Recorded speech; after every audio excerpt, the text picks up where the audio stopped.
Hello students, welcome to science class. I am Rashmi, your science teacher is here once again. And in this video lecture, I am going to explain the structure of human ear. तो human ear की structure हम discuss करेंगे. उससे पहले आपको ये पता होना चाहिए कि हमारे 5 सेंस ऑर्गन्स होते हैं ना, और उन 5 सेंस ऑर्गन्स में से ईयर भी एक है. और ईयर का क्या काम है? ईयर हमें सुनने के लिए, कोई भी चीज जब हमें सुननी होती है तो हमारे कान जो है वो हमारी हेल्प करते हैं. अब इसका फंक्शन क्या है, मीन्स कैसे काम करते हैं हमारे ईयर ना. तो we can hear only through our ears. और ईयर की स्ट्रक्चर जो होती है इसके अंदर भी क्या कौन कौन से पार्ट्स हैं वो डिस्कस करते हैं. जो बाहर वाला जो आउटर मोस्ट पार्ट है ये है ना, तो जो कान का जो हिस्सा हमें दिखता है बाहर वाला, उसको हम पिन्ना कहते हैं. उसके बाद क्या होती है? Ear canal. एक कैनाल होती है और वो कैनाल कहाँ खत्म होती है? एक स्ट्रेच मेम्ब्रेन होती है और उस स्ट्रेच मेम्ब्रेन को हम बोलते हैं ईयर ड्रम. अभी हमने प्रीवियस वीडियो में डिस्कस किया था कि जस्ट जब भी कोई ऑब्जेक्ट वाइब्रेट करता है तो साउंड प्रोड्यूस होती है. तो हमारे कान में भी ऐसा कुछ होता है जिससे कि जो भी साउंड है, गले से हमने साउंड प्रोड्यूस की, यानी कि कोई भी आवाज जो आ रही है, पहले हमने समझा कि हम आवाज कैसे प्रोड्यूस करते हैं. अब बात आती है कि सुनने का काम कैसे होता है ना. तो जो भी साउंड वेव्स है या साउंड जो होती है वो ईयर कैनाल के थ्रू कहाँ एंटर करती है? मींस ये एक स्ट्रेच मेम्ब्रेन है, यहाँ पर ये वाइब्रेट करता है ईयर ड्रम.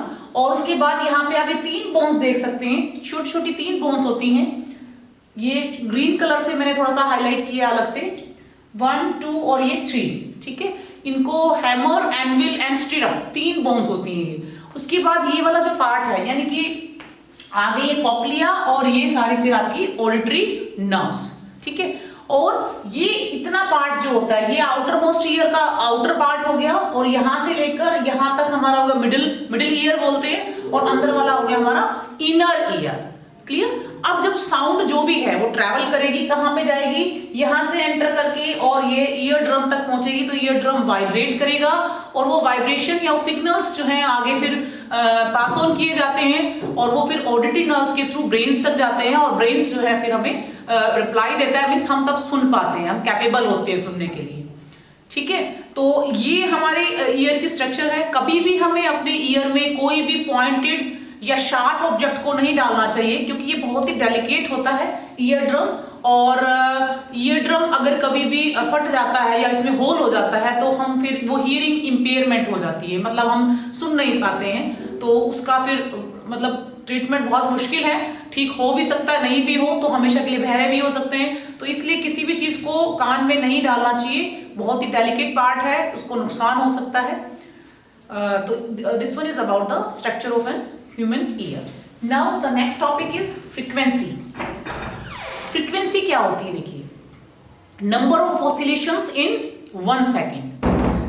जब भी कभी एक ऑब्जेक्ट कोई भी वाइब्रेट करता है ना, तो उसको हम बोलते हैं, मीन्स किसी भी ऑब्जेक्ट ने वाइब्रेशन किया तो वाइब्रेशन को या वाइब्रेटिंग ऑब्जेक्ट को उसको हम ऑसिलेटरी मोशन या टू एंड फ्रो मोशन जब किसी भी ऑब्जेक्ट का होता है तो उसको हम वाइब्रेशन कहते हैं. किसी भी ऑब्जेक्ट का टू एंड फ्रो मोशन, यानी कि बैकवर्ड एंड फॉरवर्ड जो मोशन है उसको हम वाइब्रेशन कहते हैं, और उस वाइब्रेशन को हम ऑसिलेटरी मोशन भी कहते हैं. ठीक है, तो 1 सेकेंड में कितने बार number of oscillations in 1 second. तो 1 सेकेंड में कितनी बार कोई भी ऑब्जेक्ट वाइब्रेट कर रहा है या ऑसिलेट कर रहा है, वो क्या कहलाएगी? उसकी फ्रीक्वेंसी कहलाएगी. फ्रीक्वेंसी की जो यूनिट होती है वो है हर्ट्ज. फ्रीक्वेंसी को हर्ट्ज में हम मेजर करते हैं, HZ, कैपिटल H और स्मॉल z. क्लियर? और अगर मैं ये कहूं कि जैसे कि किसी ऑब्जेक्ट का मींस 1 सेकेंड में 20 उसकी जो है 20 टाइम्स वो वाइब्रेट कर रहा है या उसका ऑसिलेशंस 20 टाइम्स है, तो उसकी फ्रीक्वेंसी कितनी हो जाएगी? 20 हर्ट्ज हो जाएगी. ठीक है.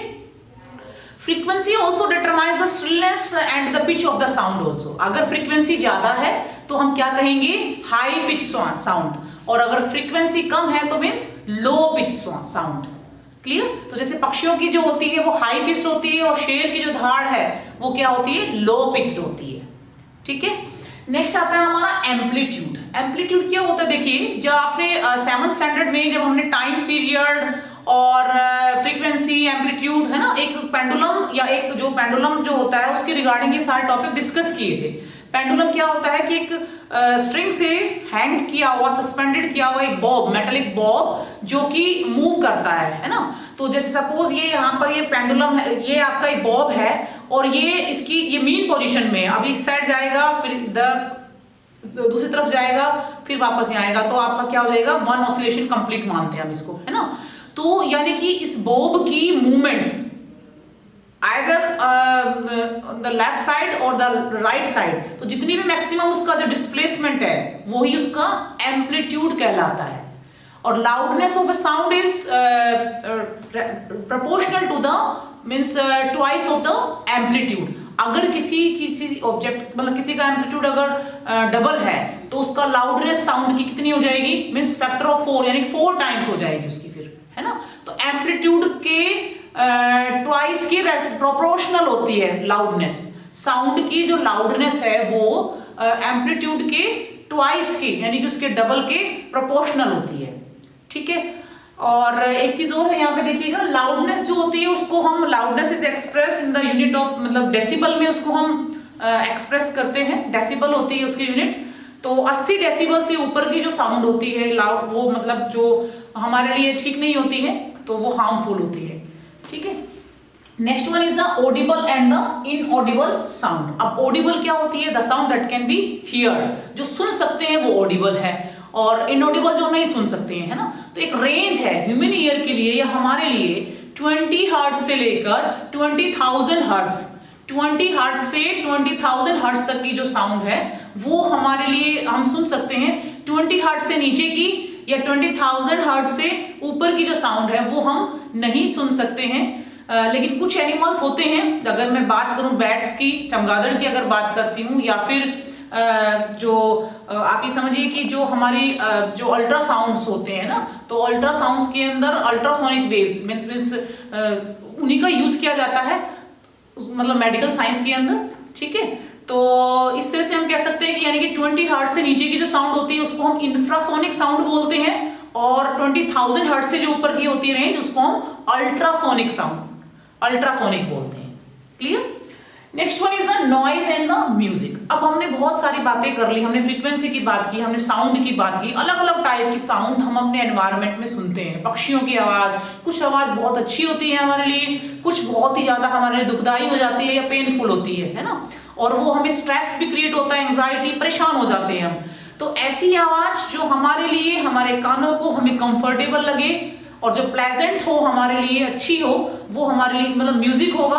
और नॉइज क्या होगा कि जब बहुत ज्यादा, बहुत लंबे समय तक बहुत ज्यादा लाउड जो है नॉइज मींस जो बहुत ज्यादा तेज आवाज या ऐसी साउंड जो कंफर्टेबल भी नहीं है हमारे लिए और बहुत ही अनप्लेजेंट महसूस करते हैं हम, तो वो हमारे लिए नॉइज बन जाती है, शोर बन जाता है ना। क्लास में एक बच्चा कुछ बात कर रहा है, कम्युनिकेशन चल रहा है, ठीक है, उससे हमारी बातचीत हो रही है फेस टू फेस, तो ठीक है नॉर्मल, लेकिन सारे बच्चे अगर आवाज करते तो क्या हो जाता है, फिर नॉइज बोलेंगे, नॉइज में क्रिएट हो जाता है वो शोर, है ना। Next one is the noise pollution. अब नॉइज पोल्यूशन क्या है देखिएगा, जो बहुत ज्यादा आवाज का एनवायरनमेंट में अनवांटेड या ये कहना चाहिए बहुत ज्यादा चीजों का बहुत तेज आवाज या बहुत सारा मींस शोर होना, उसी को हम नॉइज पोल्यूशन कहते हैं। अब ये नॉइज पोल्यूशन कौन करता है, कैसे होता है, तो ऑटोमोबाइल जो ऑटोमोबाइल्स हैं, जो व्हीकल्स मूव कर रहे हैं, गाड़ियां जो मूव कर रही हैं रोड पर, उनसे आवाज होती है, लाउड स्पीकर से आवाज होती है ना। इसके अलावा इंडस्ट्रीज के अंदर मशीनें चलती हैं तो उनसे भी आवाज होती है। तो सारे मिलकर क्या कर देते हैं, नॉइज पोल्यूशन क्रिएट करते हैं। तो गवर्नमेंट भी इन चीजों के लिए बहुत ध्यान देती है कि बेसिकली आपको रात को 10 बजे के बाद डीजे नहीं चलाना है, कोई बहुत तेज आवाज में आपको कोई भी लाउड स्पीकर का यूज नहीं करना है ना। तो वो स्ट्रिक्टली मना होते हैं, क्योंकि नॉइज से या नॉइज पोल्यूशन या बहुत लगातार लंबे समय तक बहुत तेज आवाज को सुनने से क्या होता है, जस्ट एंजाइटी, स्ट्रेस, हाइपरटेंशन, है ना, ये सारी प्रॉब्लम क्रिएट हो जाती है। और ज्यादा अगर हम उनको सुनते हैं करते हैं तो हियरिंग इंपेयरमेंट भी मींस बहरे भी हो जाते हैं, फिर सुनता नहीं है, चिड़चिड़ापन आना है, मतलब है ना, इरिटेशन सी होती है, सिर दर्द होना, हेडेक, है ना, तो ये सारी चीजें हम रूटीन में मतलब हम ऑब्जर्व भी करते हैं, इस तरह से होता है। तो नॉइज पोल्यूशन से अब हम कैसे बच सकते हैं? तो सबसे इंपॉर्टेंट तो यही है कि अब घर पे भी जो भी अप्लायंसेस हम यूज कर रहे हैं उनको, टीवी अगर यूज कर रहे हैं, रेडियो यूज कर रहे हैं, ठीक है, तो उनकी जो आवाज है वो बहुत कम होनी चाहिए। पेड़ों को अधिक से अधिक लगाना चाहिए। मेन इंपॉर्टेंट चीज ये है कि ग्रीनरी बहुत ज्यादा मेंटेन होनी चाहिए हमारे रेजिडेंशियल एरिया में, ठीक है, तो क्योंकि प्लांट्स जो होते हैं ना वो साउंड को कहीं ना कहीं एब्जॉर्बर का काम करते हैं, वो आवाज कम होती है उससे। तो रोड पर अगर व्हीकल मूव भी करेंगे तो कम से कम हमें जो है वहां पे आवाज जो है सुनाई देगी। क्लियर?